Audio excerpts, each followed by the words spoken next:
మల్లన్న సాగర్ సమస్య ఉండొచ్చు, ఇతర సాగునీటి ప్రాజెక్టులప్పుడు ఏటిగడ్డ కిష్టాపూర్లో 48 గంటలు నేను దీక్ష కూర్చున్న మల్లన్న సాగర్ అప్పుడు. ఆనాడు దామోదర రాజనరసింహ గారు, రఘునందన్ రావు గారు అందరి ప్రాంత రైతుల కోసం వచ్చి నిలబడ్డారు. ఇళ్ల కరెంటు తీసి ఊర్లకు నీళ్లు వదిలి రాత్రిపూట కొడితే ఆన్నే చితిబేర్చుకొని చనిపోయిన రైతులు ఈ ప్రాంతంలో ఉన్నారు. మేము ఎన్నడూ అట్లా చేయలేదే.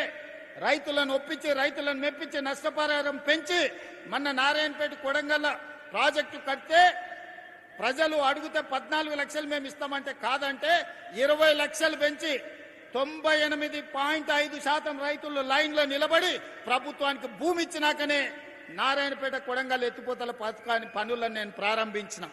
నా ప్రాంతంలో ప్రాజెక్టు కడితే రైతుకు కష్టం రావద్దు, రైతుకు నష్టం జరగొద్దు అని 98.5% రైతులను ఒప్పించి ఈ రోజు మక్తల్ నారాయణపేట కొడంగల్ ఎత్తిపోతల పథకాన్ని ఈ రోజు పనులు ప్రారంభించిన. మరి అదే ఏటిగడ్డ కిష్టాపూర్ కానీ, రంగనాయక సాగర్ కానీ, లేకపోతే కొండ పోచమ్మ కట్టినప్పుడు రైతుల పట్ల మీరు వ్యవహరించిన తీరు ప్రజలు చూడలేదనుకుంటున్నారా? ఈరోజు మూసీలో పేదల మీద మీ ముసలి కన్నీరును ప్రజలు అర్థం చేసుకుంటలేరని మీరు అనుకుంటున్నారా?